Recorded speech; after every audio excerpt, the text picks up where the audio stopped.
Step into the world of power, loyalty, and luck. I'm gonna make him an offer he can't refuse. With family, cannolis, and spins mean everything. Now, you wanna get mixed up in the family business. Introducing The Godfather at ChumbaCasino.com. Test your luck in the shadowy world of The Godfather slot. Someday, I will call upon you to do a service for me. Play The Godfather, now at ChumbaCasino.com. Welcome to the family. No purchase necessary. VGW Group. Void where prohibited by law. 18 plus. Terms and conditions apply. You wake up, put on your Ray-Ban Meta glasses. You're living all in. You realize you need coffee. So you say, "Hey, Meta, how do I make a latte?" Brew 2 shots of espresso. after Meta AI gets you caffeinated, you're ready for some beats. "Hey, Meta, play hip-hop music." You head to meet some friends, but can't remember the place. "Hey, Meta, call Eva." Ray-Ban Meta glasses, the next generation of AI glasses. Just say, "Hey, Meta," to harness the power of Meta AI. Shop now at meta.com/smartglasses. What's your favorite hunting tradition? Is it the early morning coffee by the campfire, or the stories shared while waiting in the blind? Maybe it's that special spot you go back to every season, just like the person who first took you hunting. Hunting season is finally here, and Academy Sports and Outdoors has everything you need to gear up for less. From shotguns and rifles to feeders, game cameras, camo, and more, we've got the brands you trust and the prices you'll love. Plus, text HUNT24 to 22369 and get $20 off when you spend $100 on hunting supplies at academy.com. Need a hunting license? Pick it up in store while you shop. Academy Sports and Outdoors. Gear up, have fun, and make this season your best one yet.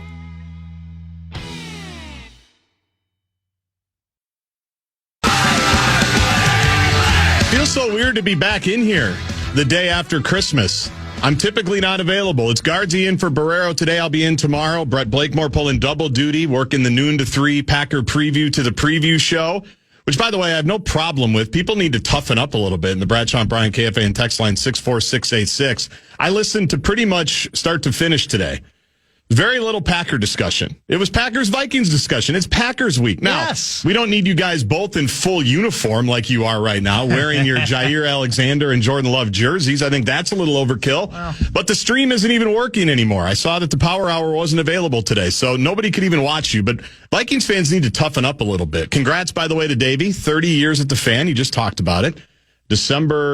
Christmas Eve, right? 1994 was his first day at the Fan. And we just passed that. I mentioned I'm not usually available, and I was just reminded of this. Can't believe I missed this, but I just turned on ESPN here in the studio. There's a majestic shot of Ford Field, then a couple of helmets out there on the cobblestone streets, Pittsburgh and Toledo. What was your favorite Quick Lane Bowl moment? It's now known as, I can't even remember what it's called, Game Above Sports Bowl, the Detroit Bowl.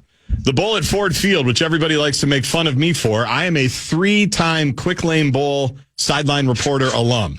Very few people can say that they've presided over the Quick Lane Bowl trophy ceremony and on-field celebration 3 times. I think I might be the only one. Twice with PJ, once with Tracy Clays.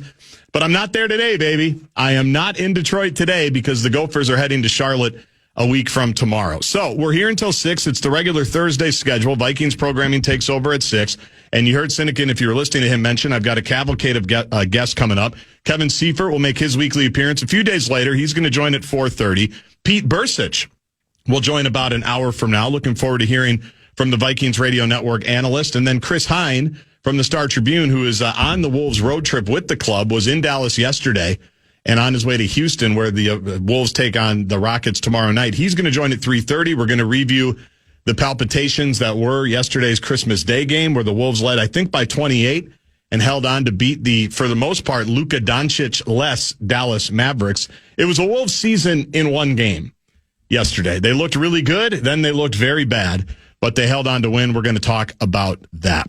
We are going to start, though, talking Vikings-Packers, and coming up a little bit later in the show, we'll also be joined, I think, right after the top 5 at 5, which I assume you're locked in and ready for. Yeah, of course.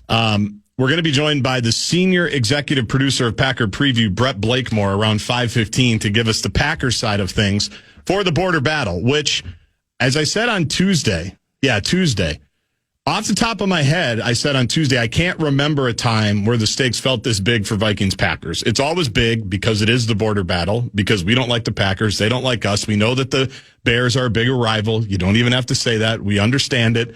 Carl Gerbschmidt will tell us that tomorrow, I'm sure, when he joins for picks at 3:30. So I did a little thinking yesterday on Christmas while I was watching the Wolves implode. And I tried to think, just let's not go off the top of my head. When were stakes seemingly this big for this game? And people can hit the Bradshaw and Brian KFAN text line 64686 if they'd like. But you go back to, I came up with like four. Actually, I came up with like three in my life that don't even really approach what Sunday is going to be at US Bank Stadium, but they're at least closer. And the most recent one was 2016 when the Vikings went to Lambeau January, last game of the regular season, and knocked off the, I would imagine then, Aaron Rodgers-led Green Bay Packers 20-13, giving Mike Zimmer his first NFC North Division title. The Vikings improved to 11-5. The Packers finished the season at 10-6. Pretty sure that's the last year before they moved it to 18. Whatever. But that game had stakes. Obviously, it was for the division crown. There was a great picture of Mike Zimmer smiling on the bus exiting Lambeau. Believe it or not, he did smile from time to time. People may have forgotten that. But that was a big game where you could say both teams have a stake in this. And for this Sunday, of course, the Vikings have, in my opinion, much more to play for. I know you're worried about them, the Packers falling to the 7 seed. Nightmare. And having to go to Philly. I don't think that's going to happen, given all the things that would have to happen, including the Packers losing to the Bears next week, right? Would have to happen to fall to 7? No. Not necessarily. So you need to chill on the playoff predictor, by the way. I can just the tell. best. You've just been hitting that all day. I can just tell that's switches, what you're watching. Toggling wins and losses. But I don't think, I think that's extremely unlikely, fair to say, in all your permutations and toggling. It's not likely that the Packers are going to fall to 7. So I don't think you need to worry about it that much. I think it's likely, but you think it's likely? All that needs to happen is the Packers will lose one more game, which most likely would be this Sunday. Of the two options, yeah. Yeah, yep. And then the Commanders win out. That's it. And who do the Commanders have? The Commanders have the Cowboys. Okay. And hang on. They have the Cowboys. Like you don't have this committed to memory. You've been obsessed with this for 3 days. The Cowboys and the Falcons. Those are two winnable games for the Commanders. They're winnable, but the Falcons also have stuff to play for. The Cowboys certainly don't. Atlanta still has things. I mean, they can still win their division, right? Was Penix's second game? Yeah, maybe his third. I don't know. I wouldn't worry about it as much as you are. 2012, the Christian Ponder game. That's one that lives in the annals of Vikings history. Our former first-round pick. I think we picked him 12th overall. It was 11th or 12th. I think it was 12th. He was number 12. No, he was number 7. I remember that one well because there was a very famous, he played pretty well for him. And by that, I mean he hadn't thrown like 3 interceptions, but his numbers were big. Something like 24 of 36. Adrian had a ridiculous day. That was the year, I believe, Adrian won the MVP and also almost broke the Eric Dickerson record. He came within like 7 yards of it. And I'll always remember there was either the 2-minute warning or there was a timeout on the field, and Ponder had like a 3rd and 7. The Vikings were trying to end the game, essentially. And Rodgers was coming. He was coming at that point. Now, this is peak Rodgers, right? I mean, he's already got a Super Bowl in his back pocket. He's coming off of that just a few years after. And Ponder, believe it or not, is going toe-to-toe with the guy. And none of us saw that coming. And I was at the game, probably next to Ryan Donaldson, in Metrodome Auxiliary Press Box Booth D, where we always got to hang out. And I said, I can't believe I'm saying this, but after this timeout, Christian Ponder, I said something preposterous like has a legacy-defining moment. Which I guess in hindsight wasn't that preposterous because it's the one good play that I can actually remember him making.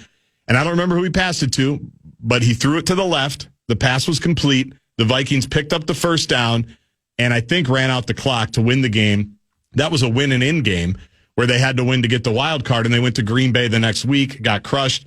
Of all the luck that Ponder had, he gets him into the playoffs with the best performance of his career, and then he wasn't able to play. He comes up with an injury midweek, and Joe Webb is your starting quarterback. What may have been for Christian Ponder if only he had been able to lead the Vikings at Lambeau. Then you have to throw in the Favre years.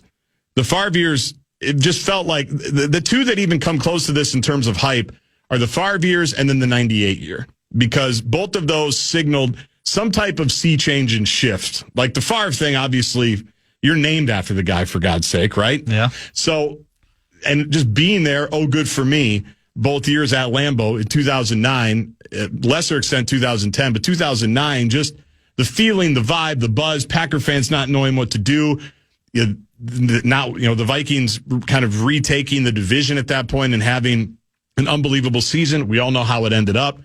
That one will always stick in my mind as like with the biggest buildup that probably comes as close to this one as it does. It didn't have number one seed stakes, like where if you win, you keep it alive. The Vikings got the 2 seed, obviously, that year. But that approached it.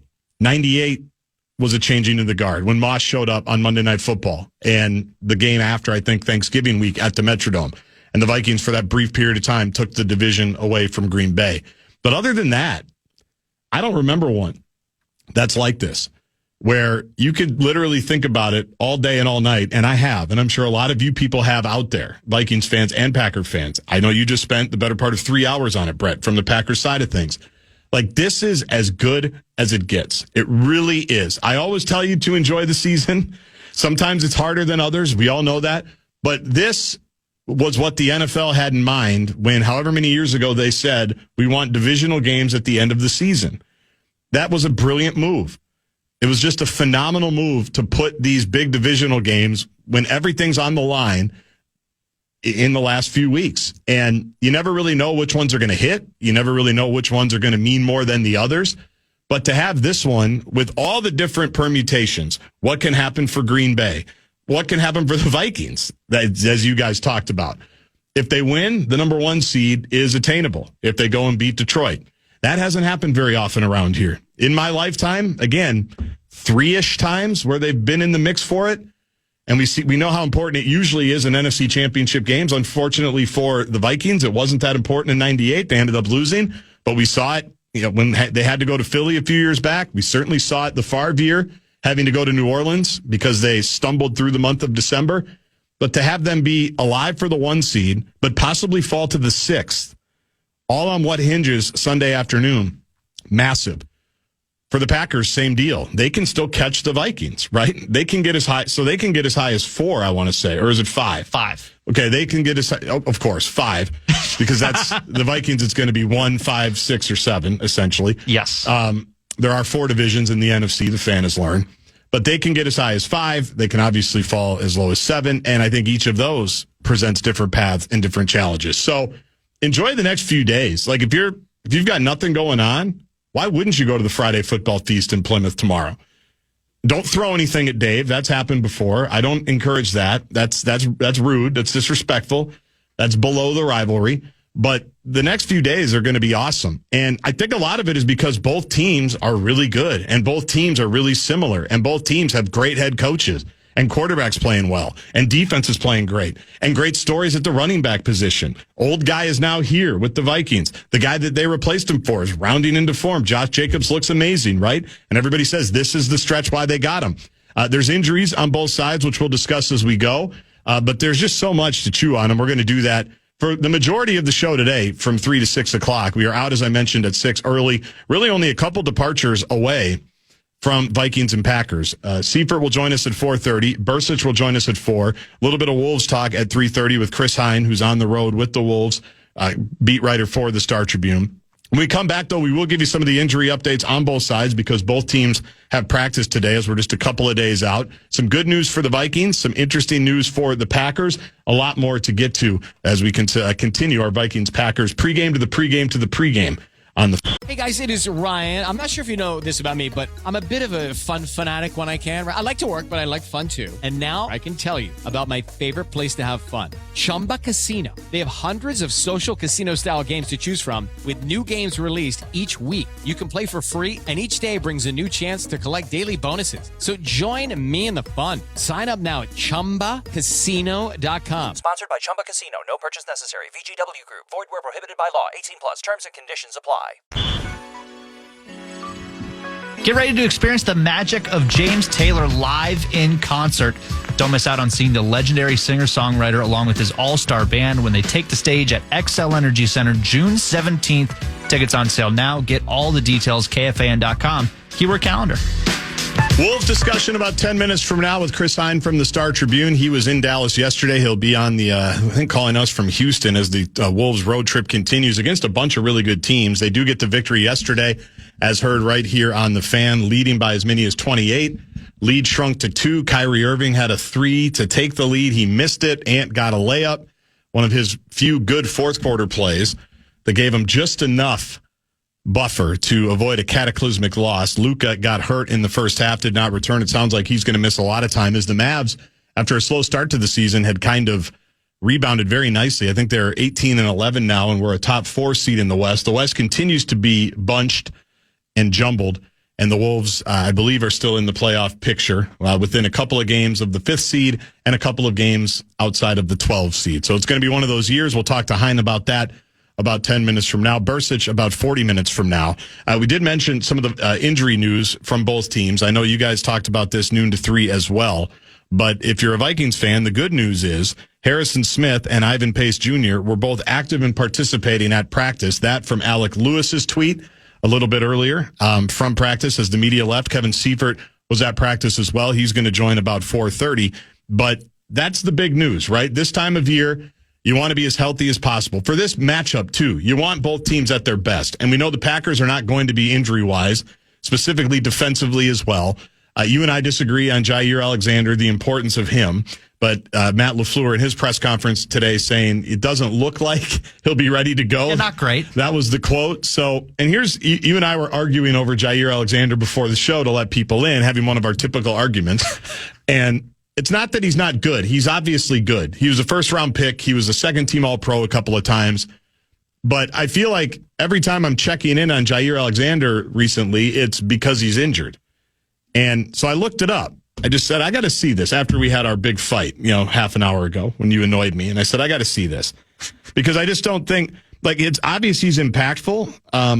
I just don't think he's as impactful as some people think, certainly as he thinks when he talks about wanting to lock up Justin Jefferson. That was one of my favorite troll jobs ever, by the way. Kevin O'Connell, after the game 2 years ago, here, the first game, the one where Jair said, I wanted to guard Justin, and I wasn't allowed to guard Justin. Remember that? Joe Barry just said, you're staying on one side, and that's it. Yes, and JJ had a touchdown, and Kevin O'Connell in his weekly X's and O's with Paul Allen did have the iPad out, and he's like, and I know a guy from the other side was talking about how he wanted this matchup. He's actually supposed to be guarding Jets here. And it's great troll job. But you look at it, you got 2 years left on an extension after this season that he signed in 2022. Pro Bowler, second team All-Pro, got it, has played just 7 games this season, played all 16 in 2022. But in the last 4 seasons, he's missed 34 games. I just feel like he's been out more than he's been in. Now, the math wouldn't back me up there. He's played, some, but 2021, I think there was a 7-game stretch. It just seems like there's always something. There was the captain's picture bit.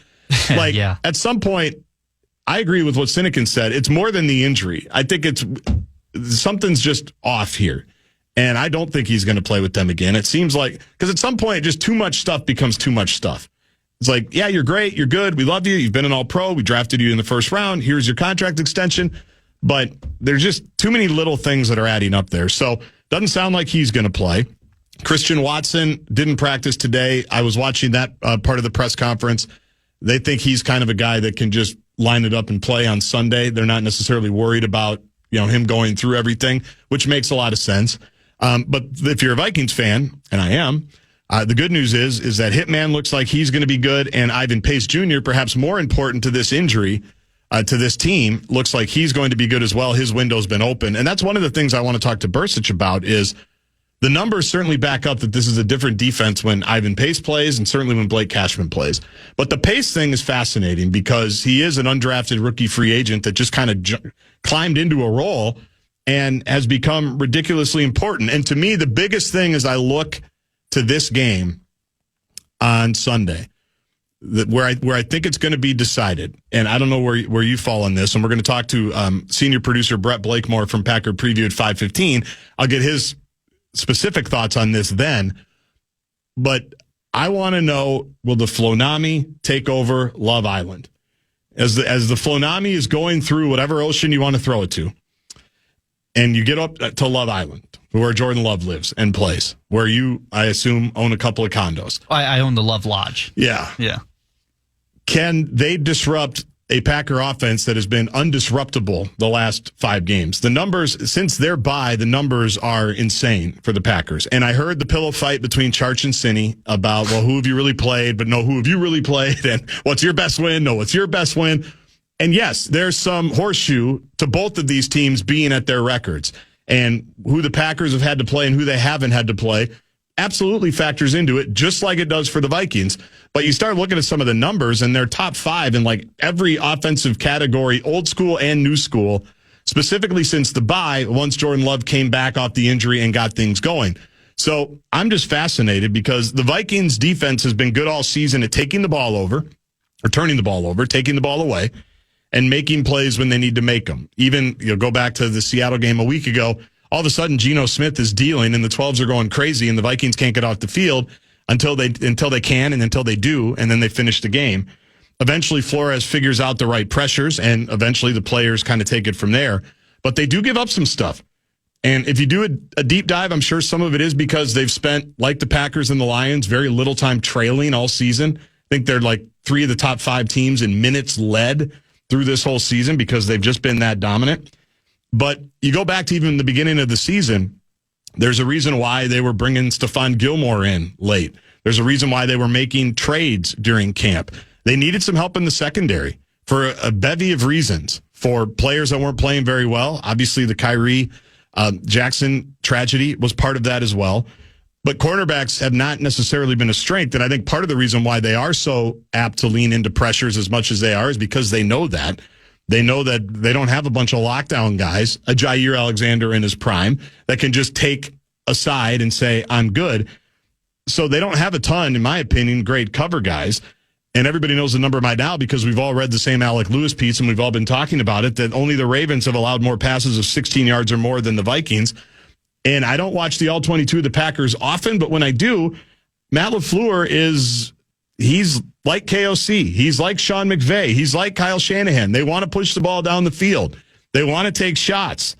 Jordan Love wants to take shots. Christian Watson's there to make shots, especially if he plays. They rank, do the Packers, 3rd in the NFL in explosive plays. Detroit, by the way, is 2nd. So the next 2 weeks, if the Vikings do want to take over the number 1 seed, get a bye in the first round, and have home field advantage throughout the NFC playoffs, to me, it's how they handle these explosive down-the-field offenses. Something does have to give there. And I'm excited to see how it plays out. And the fact that Hitman is back and the fact that Ivan Pace is back, because he does seem to be an X factor. His availability, when he plays and Cashman play, the Vikings don't give up explosive plays. They're number 1 in explosive play rate allowed, which I didn't even know was a stat until this morning when I started sniffing around. 7.7%. Is it good? Must be. It's number 1 in the National Football League when those guys play. So it's been a good news day for the Vikings. I don't care at all that the Packers are now favored. I know that was a big part of the show, noon to 3. I think we all know how betting lines work. This game is going to be 1.5 either way, in my opinion. I'll be surprised if it's not, in terms of where the line settles. I don't know how it's going to play out.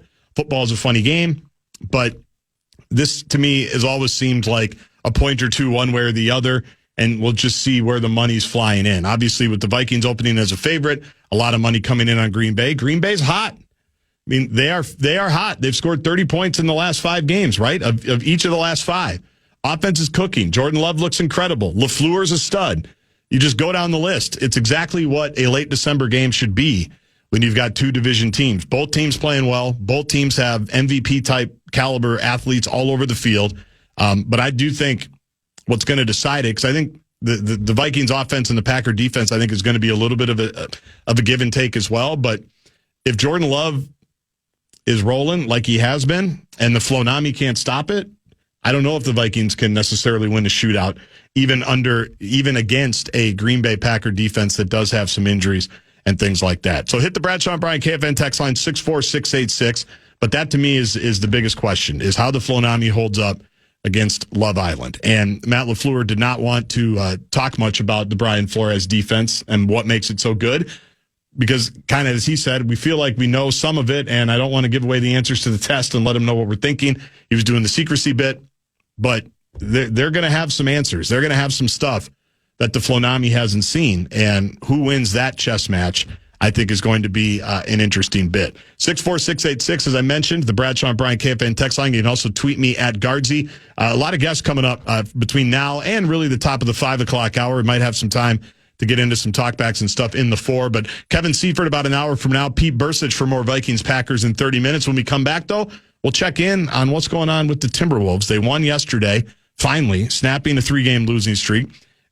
Huge lead, almost gave it up, but didn't, and got a necessary victory to head on to Houston, gunbelt tight, tomorrow night right here on the Fan. Chris Hine from the Star Tribune's on the road trip. He'll take us through all of it and kind of evaluate the season so far and what hasn't been working for the Timberwolves, as well as a few of the things that have had. He's next. Hey, it's Ryan Seacrest. Life comes at you fast, which is why it's important to find some time to relax. A little you time. Enter Chumba Casino. With no download required, you can jump on anytime, anywhere for the chance to redeem some serious prizes. So treat yourself with Chumba Casino and play over 100 online casino-style games, all for free. Go to ChumbaCasino.com to collect your free welcome bonus. Sponsored by Chumba Casino. No purchase necessary. VGW Group. Void where prohibited by law. 18 plus. Terms and conditions apply. If you want to chime in what's happening with your favorite KFAN shows, you can make your voice heard on the Bradshaw and Bryant KFAN text line. Let us know what you have to say by texting your message to 64686. That's 64686. Standard text message and data rates apply. Gaardsy in for Barreiro today. Pete Bursich gets us back to Vikings and Packer talk about 30 minutes from now. Now on the Connecticut Water Systems hotline, the Wolves beat writer for the Star Tribune. His name is Chris Hine. He also has a book about Anthony Edwards coming up in just a few months that we'll talk about. But he is with the club. He braved the elements of Christmas to join the Timberwolves road trip and check out everything that was happening in Dallas yesterday. So I'll start here, Chris. A little inside baseball or basketball. How was the running game story yesterday for Star Tribune and StarTribune.com, and how often did you rewrite it? It was kind of a mess. You know, I actually started writing it at the end of the third quarter when they were up by like 22 or whatever it was. I'm like, okay, let's get the lead going. Let's get things going. And then about halfway through the fourth quarter, I was like, you know what? I better get a disaster lead ready here. So that one never saw the light of day. That one stays in my Google Docs forever and ever for nobody to see. But there was a second lead to the running game that was ready to go in case the worst happened yesterday in the final minutes. They were able to hang on. Obviously, the Kyrie 3 is missed. Anthony gets one of his few really good plays of the fourth quarter, and the Wolves hold on. So I'm curious. I know how Wolves fans process the game. I'm sure you do as well. I asked Johnny Athletic on Monday how his mentions were. I assume yours are also a dumpster fire as someone who has to tweet about the team frequently. But how did the team process what happened yesterday? What was the locker room scene like?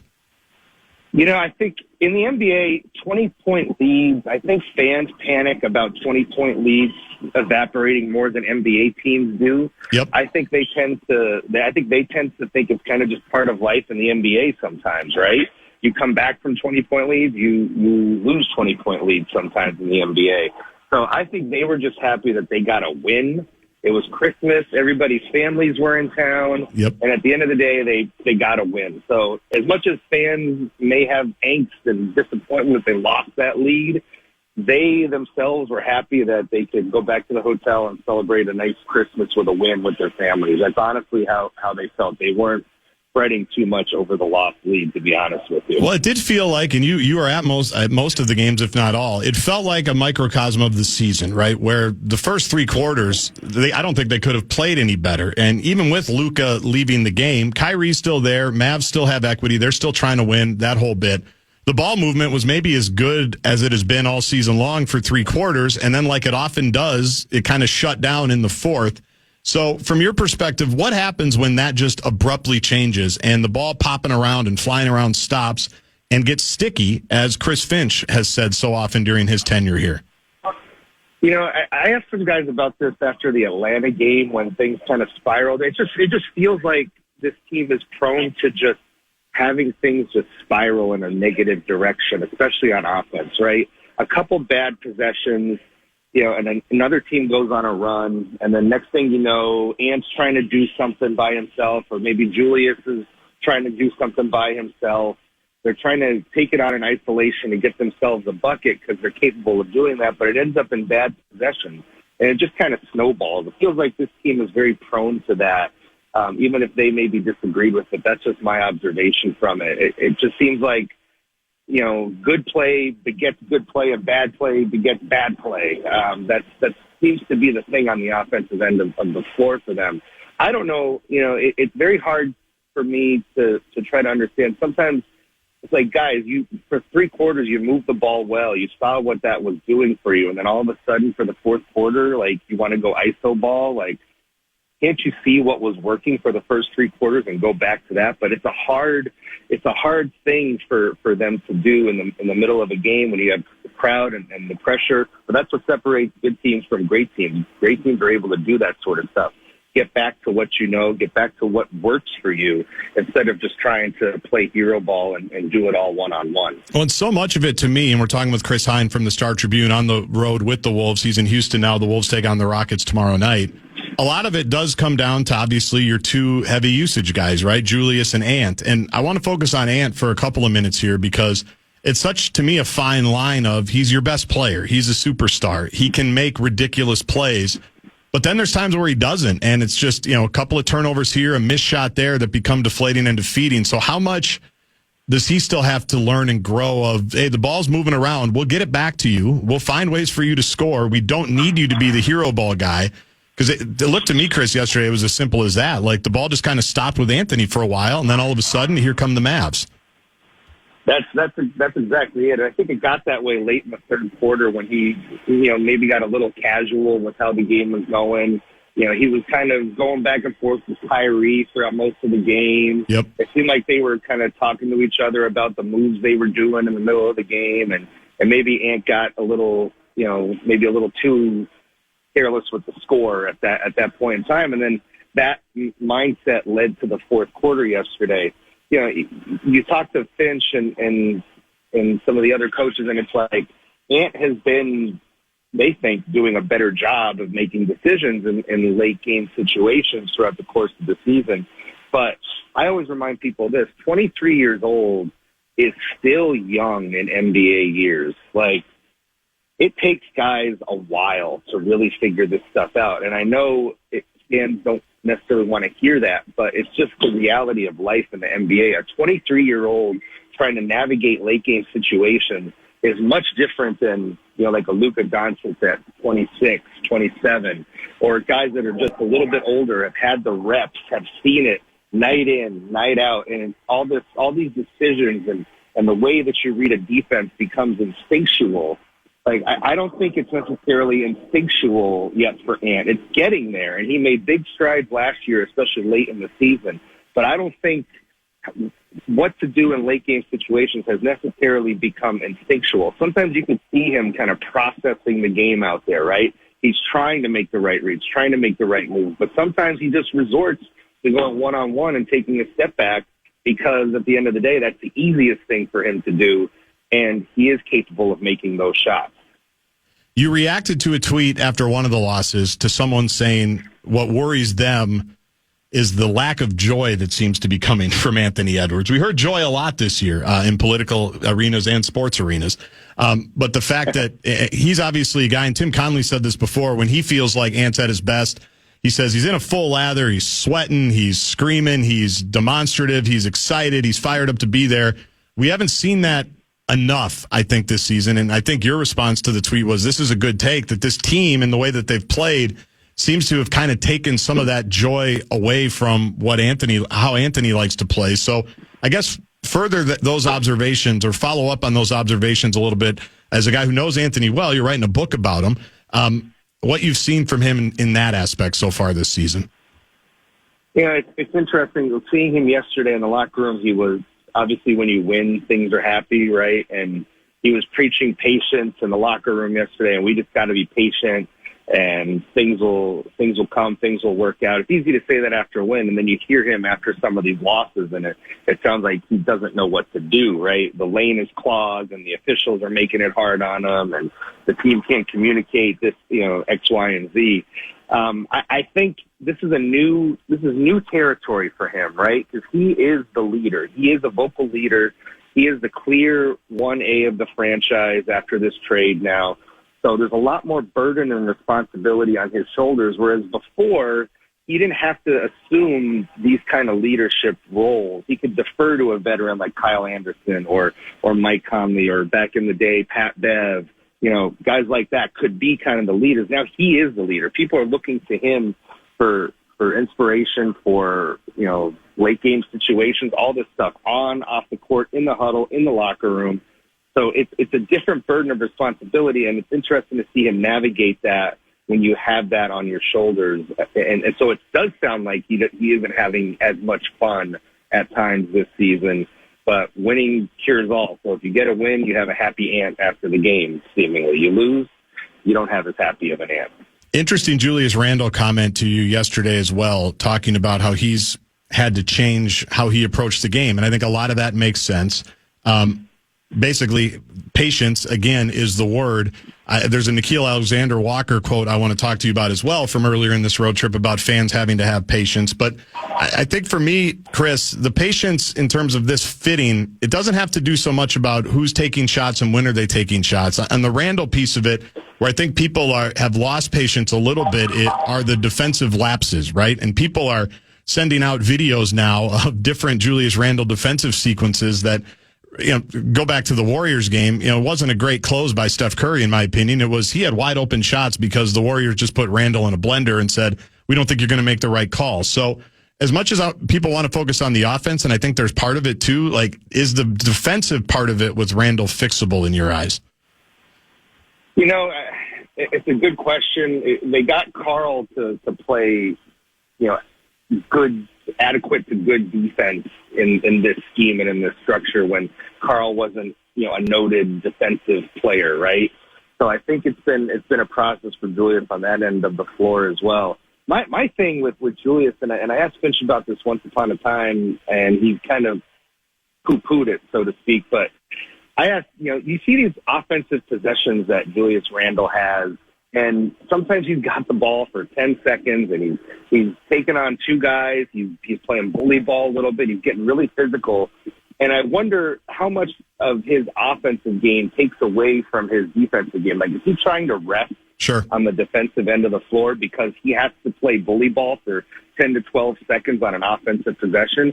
And my theory is that takes a little bit out of him. I do think it is possible for him to fit within the structure well of this defensive scheme because they have shown it before. They have shown an ability to hold teams to 90 points, 80 points, so they can play good defense.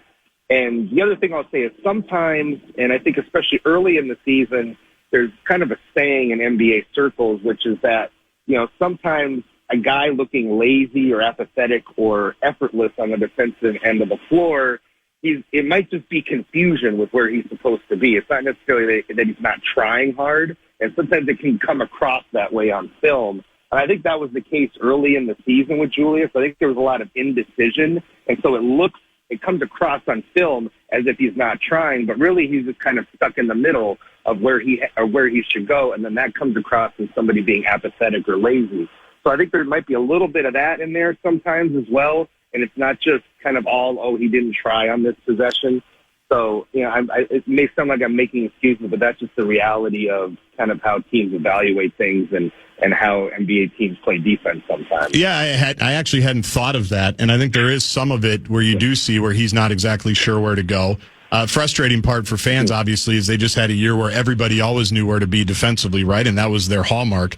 I'm curious, do you feel like there's a long-term play here for Julius? Or are they still thinking that this could be, a long-term piece? I know that was talked about a lot in that opening press conference when he got here with Dante. In your perfect world, or as you forecast, do you think that they think there's a future here for him long-term? I wish I had a crystal ball for you to give you a definitive answer. But one thing I asked Chris Finch about on this trip multiple times was, what is the evaluation process of determining whether this roster is a fit or not? I've asked him multiple questions about that. And yesterday he gave an answer along the lines of, it's not as if they give it till game 45, and if it's not working by then, they punt on the roster, right? Or they hit the reset button. That's just not how life is in the NBA and how this team with this front office of Tim Connolly and Coach Chris Finch operates. They basically gave the Rudy Carl experiment a whole year to determine. Some of that was Carl got hurt, obviously, but they gave that as much time as possible. And then in season 2 of it, it got better and it became more of a fit. And to hear Chris Finch talk about that, they really didn't start to figure things out until late in that season and in the postseason when they lost to Denver in the first round. They finally started figuring out how that was going to look. So I think they're informed by what happened 2 years ago to take the long view, to be patient. And again, that is the tension right now with how this team views itself versus how the fans view it. And that's what's leading to so much angst and I think consternation out there in the fan base, because that is how they look at things versus the expectations of the fan base. Yeah, and I think it all came to a head with the quote that you got from Nikhil Alexander-Walker, right, which got a lot of play the last few days. So do you feel like they're starting to feel the external noise as much? Obviously, fans at Target Center have not been shy about booing when they felt it's necessary. But do you feel like that noise has gotten to the team a little bit? Now they're being even maybe a little bit more frontal about talking about what they're thinking about in terms of having the patience?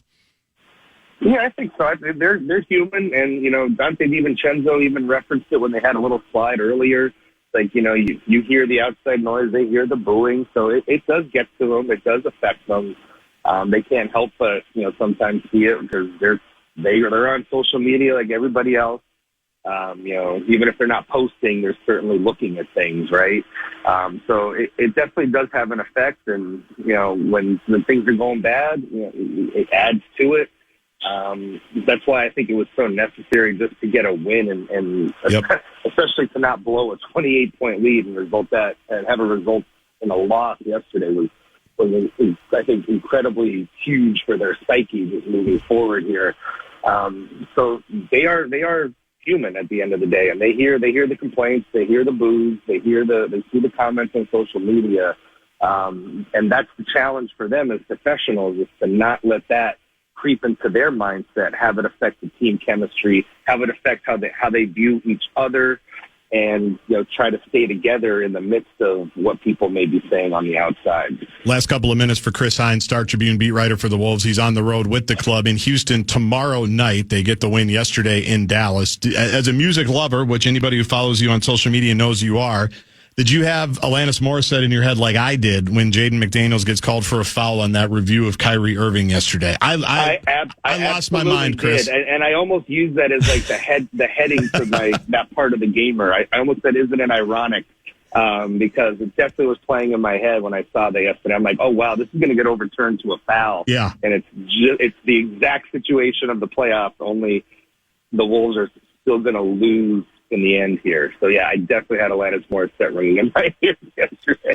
But I'm glad I can laugh about it because I'm A1 day one with the Wolves. I was part of the Timberwolves Breakfast Club as a 7-year-old in 1989. All right, this is my team. I think, as you know, we've talked about that before. Yep. But when the rule got changed, I've also been on a crusade that rules only get changed when they somehow screw over a Minnesota team. And I know that every fan base probably feels like that, but it just seems to happen so much. And that one was so dramatic a year ago, as you know. And then to have that happen with the same two guys on Christmas bleeping day, Chris Hine, as the Wolves are completely crumbling, the 7-year-old was back yesterday. The 42-year-old was gone, and the 7-year-old was basically standing in my room watching TV screaming that I can't believe this is actually happening. I mean, I'm sorry that's how you had to spend Christmas Day. And, normally Christmas is supposed to feel like a kid, right? And I'm sorry that just brought up so many bad memories for you instead of joyful and happy ones. That was, I remember that night in the playoffs. I had to do the pool report that night, which is always fun when you are when you are a reporter writing on deadline, and then you have to go talk to the officials after the game as well, on top of your duties normally. So that was an extra fun night for me that I'll certainly never forget as well. Yeah, and we're so blessed it came up again yesterday. In our final couple of minutes, and we'll talk about this when the book comes out, because I know it's coming out here in a couple of months, but you announced last spring, as the Wolves were making this run, that you were going to be writing a book about Anthony Edwards. So take us into the project a little bit. where you are in the process of all of it and when people can expect it. Yeah, I spent basically the month of August, September, and October. I was in Atlanta for a month, and then I interviewed probably about 50 people for this book. It's basically Ant's life story from about age 6 to now. Probably about half of it is pre-NBA years, and the second half is his time with the Timberwolves. Basically trying to tell people the story of how Anthony Edwards got to this point and his development and maturation as an NBA player, from his beginnings growing up in Atlanta, playing youth football for the Atlanta Vikings, coincidentally, playing AAU basketball, and things that happen in his personal life and family life, and hopefully give some people some insight behind the scenes on things like the draft process, and his Olympic run last summer as well. So I'm not married. I don't have any kids. I was married to this project essentially for about 4 months in the off season. I wouldn't recommend it if you have a family. Yeah. It's very trying, but hopefully people will appreciate it when it comes out, and hopefully it adds to everybody's understanding of Ant, and yeah, I'm excited for it to get out there in the spring. Well, and we've talked with Tom Crean a lot on this show, his college coach, and it is interesting to hear his perspective. And if you watch him on the starting five, obviously he's got a lot of family around him. Family's important. His grandpa just popped by Atlanta, which you talked about a couple of days ago. And I love how he said, you're not going to see, a bunch of new people popping up in my life, right? He's kind of got who he's got, and these are the people that have been around for a long time. That's exactly it. He keeps a very tight circle. There are people that he's known, some of them since he was, 8, 9 years old, some of them since he was a teenager. And kind of those people are his core people, and the ones that you always see at his games, whether it's his brother Bubba or Justin, his business manager, who's his longtime coach, his uncle Drew, who, was one of his youth football coaches, his friend Nick, who we met in high school. So you're going to meet kind of all these people in the book and learn their story about how they intersected with Ant's life and how they came to earn his trust. And there's even a story about this woman, Rachel Little, who basically helped guide Ant through his high school years, and she's like a diehard Taylor Swift fan. And so it's an interesting juxtaposition, their relationship as well. So there's a lot of people in Ant's life who are still very close to him that you'll get to meet in the course of this book. We'll look forward to it, man. Thanks for taking the time today when you were hitting from Dallas to Houston. Good luck on Twitter tomorrow night, depending on how the Wolves go. And we'll talk to you soon. We'll see you at Target Center.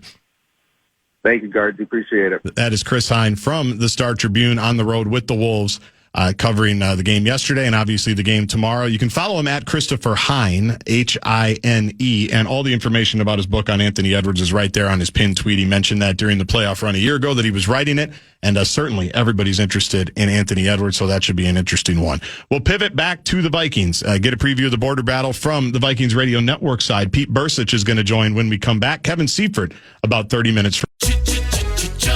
Looking for excitement? Chumba Casino is here. Play anytime, play anywhere. Play on the train, play at the store, play at home, play when you're bored. Play today for your chance to win and get daily bonuses when you log in. So what are you waiting for? Don't delay. Chumba Casino is free to play. Experience social gameplay like never before. Go to Chumba Casino right now to play hundreds of games, including online slots, bingo, Slingo, and more. Live the Chumba life at ChumbaCasino.com. VGW Group. No purchase necessary. Void where prohibited by law. See terms and conditions. 18+. You wake up, put on your Ray-Ban Meta glasses. You're living all in.